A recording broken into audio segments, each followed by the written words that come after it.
Country 1430 AM and 107.3 FM WRDN. Brian Winnikins from World Dairy Expo. Thank you to our expo sponsors, including Compeer Financial, Osteoplastics, UtterTech, Synergy Co-op, Olson Farm Services, Farm First Dairy Cooperative, Wisconsin Corn Growers Association, and Wisconsin Soybean Marketing Board. Joining us, Wisconsin Department of Agriculture Secretary Randy Romanski, and we're going to talk a little bit about a recent dairy survey, and so it's great to catch up to him here at Expo. Before we talk about the survey, though, let's see if the Secretary knows his trivia here at World Dairy Expo. All right, so the question is, do you know the history of the globe? That's outside of the building here. I do not know the history of the globe, but I feel like you're going to help me figure out what that is. Do you know what the globe is made out of? I do not know what the globe is made out of. I'm 0 for 2. The globe is made out of the tops of 2 silos. Did you know that? Well, you didn't know that. I just learned that today, too. I had no idea. I do know that now, and I won't forget it, Brian. So if you ask me next year, I'm going to be spot on. All right, let's talk about this recent dairy survey. Some really interesting results from this survey. It really was. So, we try to do this survey every once in a while because if farmers are willing to share their information, that helps us as an agency, and it helps policymakers with finding ways to work most appropriately with farmers, making sure that they have the resources they need.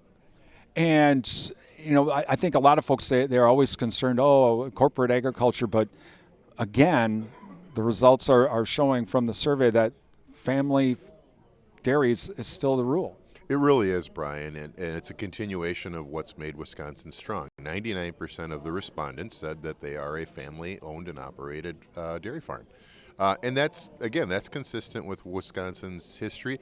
I tell that story all the time because people make these assumptions, and they shouldn't, because at the end of the day, Wisconsin agriculture, Wisconsin dairy industry is about family farms. What were some of the other things of the survey that caught your eye? Well, one of the things that caught my eye, Brian, is that 81% of the people who responded said that they still plan to be a dairy operation in 5 years.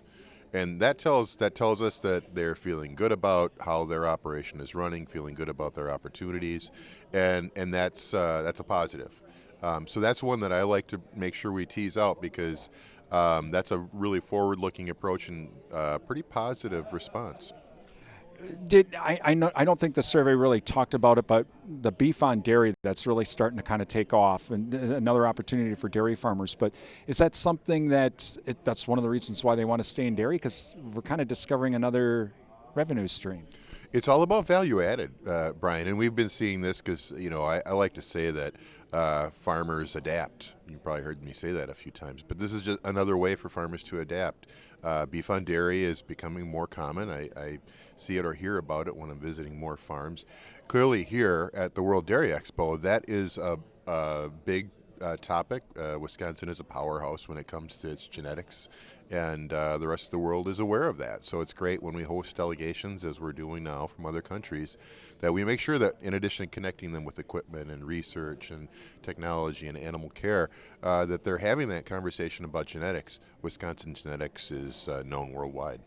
Talking with Wisconsin Agriculture Secretary Randy Romanski from World Dairy Expo. What were some of the concerns that the survey showed for dairy farmers?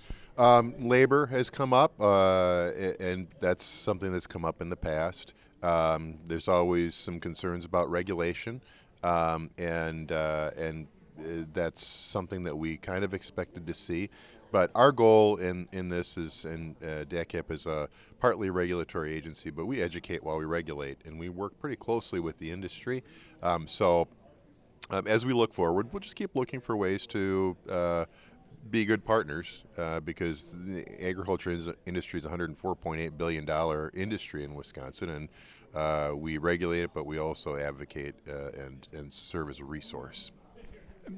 In regards to World Dairy Expo with the cattle show, you have to be incredibly pleased with the work that your department did with USDA because of all of the H5N1 issue to be able to work together to still make this show happen.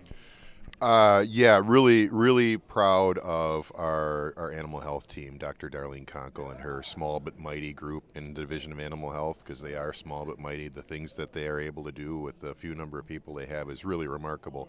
And they really worked above and beyond with the World Dairy Expo, communicating with USDA, talking to other states, because there's animals that come here from a lot of other places, to make sure that we had risk mitigation so that this event could continue. A major shout out to the folks here at World Dairy Expo as well. They contacted us early and often, and their team has put in additional protections. They've changed some things around to make sure that event is as safe as it could be, as far as animals coming in for not being exposed to H5N1, and just good communication, working together, practicing biosecurity is really important for events like this. That's Randy Romanski, Secretary of Agriculture for the state of Wisconsin from World Dairy Expo. I'm Brian Winnikins for WRDN.